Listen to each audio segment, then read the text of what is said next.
안녕하십니까, 이성훈TV의 이성훈입니다. 제가 20년 동안 신용정보회사에 근무를 하면서 수만 명의 채권자와 채무자를 만나보게 됐습니다. 그 안을 들여다보면 정말 안타까운 사연들, 그리고 돈을 떼이고 돈을 못 받아서 정말 힘들게 살아가시는 분들도 정말 많았습니다. 그런데 그런 사연들과 그런 일들을 제가 접하고 경험하면서 그 안에서 몇 가지의 공통점을 찾아볼 수가 있었습니다. 자, 그럼 그 공통점을 토대로 오늘의 주제, 돈을 떼이고 나서 돈을 못 받는 채권자, 채권 회수를 못하는 채권자 유형 베스트 7을 알아보겠습니다. 혹시 지금 돈을 떼이고 못 받는 채권자분들이 있다고 하면 오늘 이 영상을 잘 보시고 내가 혹시 이런 오류를 범하고 있지 않나 한번 다들 잘 생각해 보시면 좋을 것 같습니다. 자, 그럼 다 같이 한번 알아보시죠. 첫 번째, 흥분하고 싸우고 욕하고 다혈질인 채권자입니다. 채권 회수, 즉 떼인 돈을 받는 상황에서 이 부분이 정말 제일 중요합니다. 이 부분만 감정 컨트롤이 되고 하면 채권 회수의 50%는 끝나는 겁니다. 그런데 뭐 알고 있습니다. 정말 돈을 떼이고 나면 화가 나죠. 너무 열받죠. 그리고 화만 나겠습니까? 지금까지 채무자가 나를 갖고 놀았다고 생각을 하면 당장 뛰어가서 죽이고 싶은 마음도 들 겁니다. 그런데 그 감정을 주체를 못하고 채무자한테 가서 싸우고 욕하고 폭력을 행사하면 돈 받기는커녕 형사적인 처벌까지 받는 그런 경우가 너무나도 허다합니다. 제 고객 중에서도 정말 화가 나서 정말 열받아서 돈 다 필요 없어, 채무자 가서 때려 죽일 거야 하는 그런 채권자분들도 정말 많으십니다. 그런데 정말 내가 사랑하는 가족이 있다고 하면 크게 심호흡을 한번 하시고 평정심을 찾으셔야 됩니다. 이제 정말 돈을 받으시려고 하면 정말 차분하고 냉정하게 그걸 준비하는 게 제일 힘들겠지만 그게 제일 중요합니다. 채무자에게 욕하고 싸우고 하다 보면 당연히 채무자는 채권자가 부담스럽고 싫겠죠. 그렇게 되면 전화도 스팸 차단을 하고 집에 찾아가도 만나주지도 않고 또 다른 곳으로 이사를 가버리고 위장 전입을 하고 그렇게 되면 채무자가 연락이 두절이 될 거 아닙니까? 그럼 이젠 어디 가서 채무자를 찾고 만나고 그리고 어디 가서 돈을 달라고 해야 됩니까? 그렇게 되면 정말 채권 회수는 다 끝나버리는 겁니다. 차라리 돈을 떼었을 때는 채무자와 더 친해져야 됩니다. 흥분을 가라앉히고 그리고 와신 상담해야 됩니다. 오히려 채무자한테 더운 날 수고 많아, 뭐 아메리카노 한 잔에 하면서 카톡 선물도 주기도 하고 그리고 하는 일 잘 되라고 문자 메시지도 가끔 보내주면서 채무자와 유대관계, 친근함을 유지를 해야 됩니다. 정말 화나고 짜증도 날 수도 있을 겁니다. 그렇지만 그렇게 하면서 회수할 수 있는, 돈을 받을 수 있는 힘을 기르셔야 되는 겁니다. 그렇다고 채무자한테 비굴하게 사정하라는 뜻이 아닙니다. 채무자와 최대한 친근감을 유지해서 그리고 가까이에서 있으면서 절대 연락의 끈을 놓치면 안 되는 겁니다. 그러면서 채무자가 하고 있는 일, 그리고 사업, 활동, 가족관계, 그 다음에 생활환경, 앞으로의 계획 이런 부분들을 계속적으로 파악해서 확인하고 또 확인하셔야 됩니다. 그렇게 많은 채무자의 정보들을 파악하고 쌓아가십시오. 그렇게 되면 분명히 채무자의 약점이 파악이 될 겁니다. 그러면 채무자의 정확한 급소를 파악을 해서 한 번에 폭풍같이 몰아치는 법조치를 조용하게 준비를 하십시오. 그리고 기회를 포착해서 한 번에 그 법조치를 실행을 하시는 겁니다. 그렇게 되면 이제 채권자는 드디어 다시 갑의 위치로 올라오시게 될 겁니다. 그리고 채무자는 찾아와서 합의해 달라고 사정을 하게 될 겁니다. 보통 채권자들이 돈을 떼이고 나서 결국 신용정보회사에 의뢰를 하실 때 제일 많이 물어보시는 말이 이겁니다. 회수가 가능하겠습니까? 회수율은 몇 프로나 되겠습니까?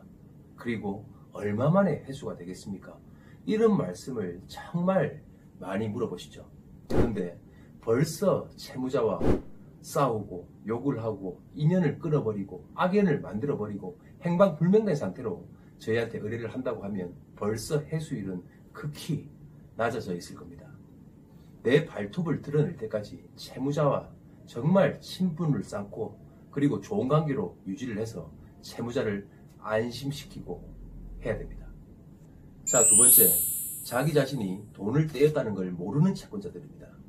채권자들은 보통 채무자들이 한두 번 약속을 어기면서 내일 줄게, 모레 줄게, 다음 주에 줄게, 한 달만 기다려줘, 이런 약속들을 반복적으로 어기는데도 불구하고 채권자들은 기다려줄 때가 많죠.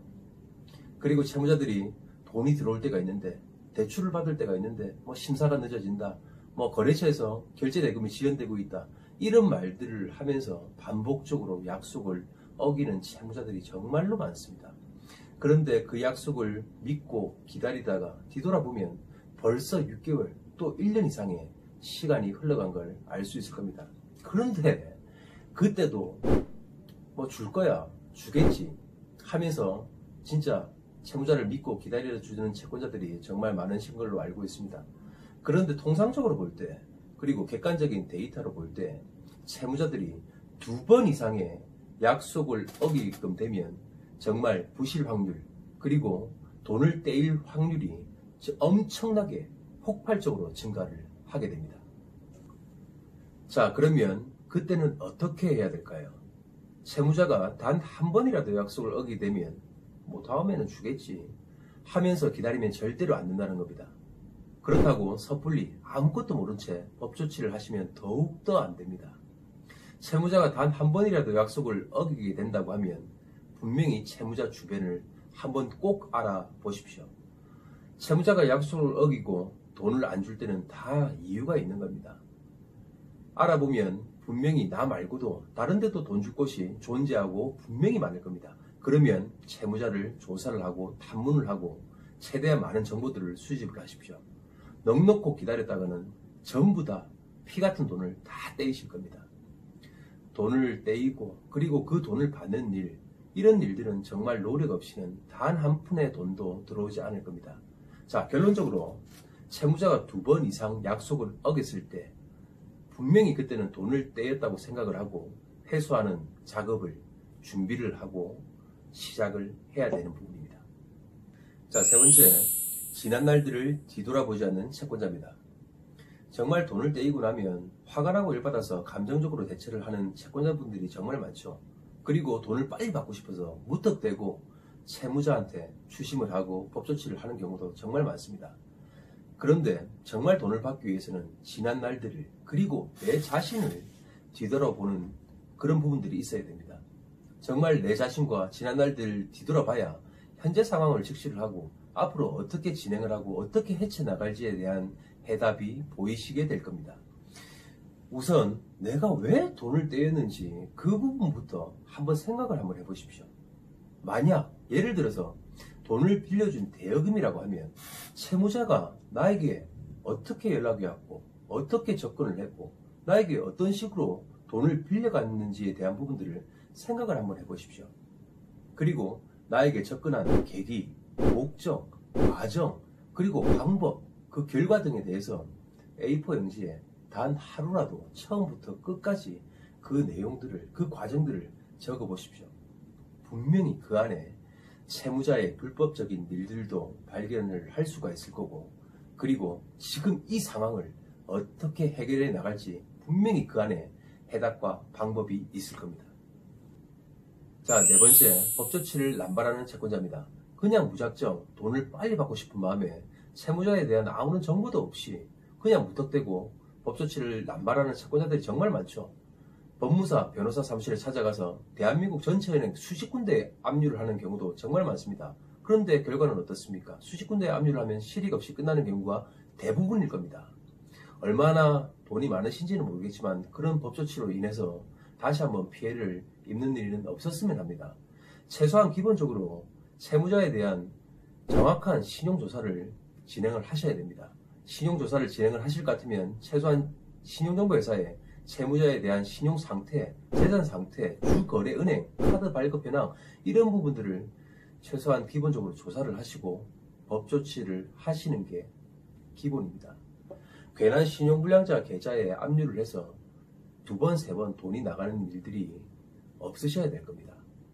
자, 5번째, 자기 할 말만 하는 채권자입니다.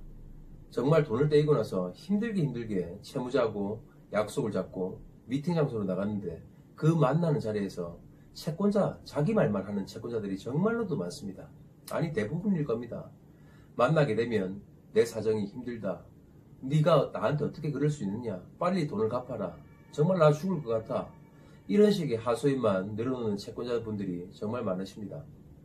이런 말을 하면 정말 채무자들이 돈을 갚아줄까요? 저는 아니라고 생각을 합니다. 이런 쓸데없는 말만 반복을 하면서 대화 중에 90%를 써버리고 그렇게 대화가 종료가 되고 서로 뿔뿔이 흩어지는 경우가 너무나도 많습니다. 그냥 제발 좀 만나면 가만히 계시는 게 좋습니다. 차라리 아무 말도 하지 마십시오. 그게 훨씬 더 유리합니다. 돈을 떼먹은 채무자도 어차피 미팅 장소에 나올 때는 어떤 계획과 자기가 할 말과 구상을 가지고 나올 겁니다. 그러면 그 자리에서 채무자가 얘기를 할 겁니다. 그럴 때 항상 이해하는 척, 공감하는 척, 맞장구를 쳐주면서 채무자의 말들을 계속 이끌어내야 됩니다. 그러면 채무자는 자신이 생각해왔던 그런 구상이나 그런 계획과 그 말보다 더 많은 유용한 정보들을 우리한테 쏟아낼 겁니다. 그리고 미팅이 종료되고 갈 때는 항상 웃으면서 친한 척하면서 헤어져야 됩니다.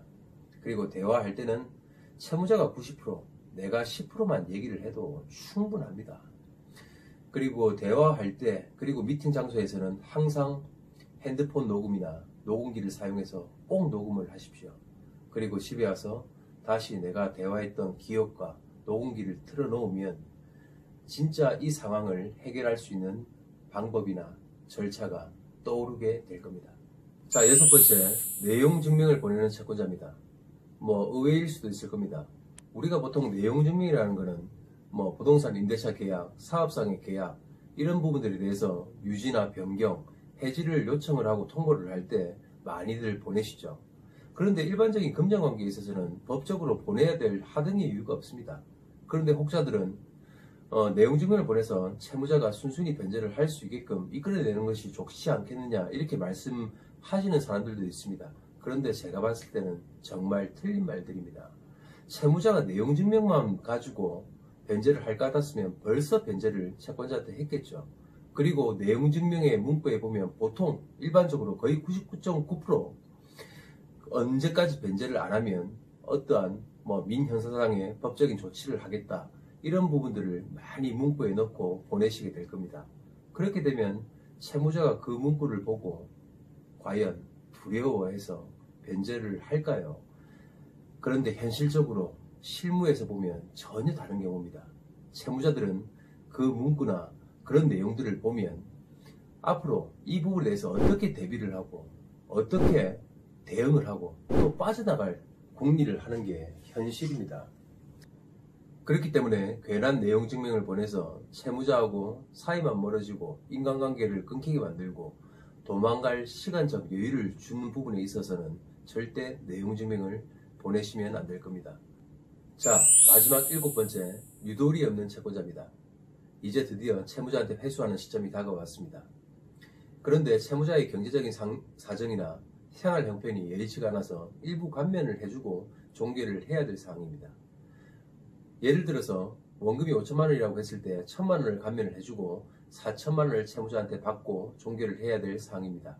그런데 그런 상황에서 어떤 채권자들 같은 경우는 원금, 법정이자, 1, 2자까지 한 푼도 남김없이 10원짜리 하나 안 빼주고 다 받으려고 하시는 채권자분들도 많습니다.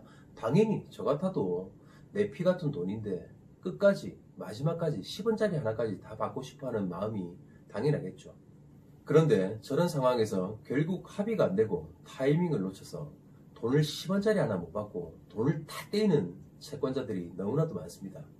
결국 나중에는 500만 원이라도 받아달라고 하소연을 하고 문의를 하는 채권자분들도 너무나도 많습니다. 채무자에 대한 현재 상황과 조사와 파악이 다 끝났다고 하면 최고의 시점에 적절한 금액을 받고 해결을 하는 것도 최고의 선택이 되실 수가 있을 겁니다. 채권에서는 말 그대로 누울 자리 보고 발 뻗는 게 제일 좋은 거라고 생각을 합니다. 자, 지금까지 돈을 떼이고 돈을 못 받는 채권자 유형 베스트 7에 대해서 알아봤습니다.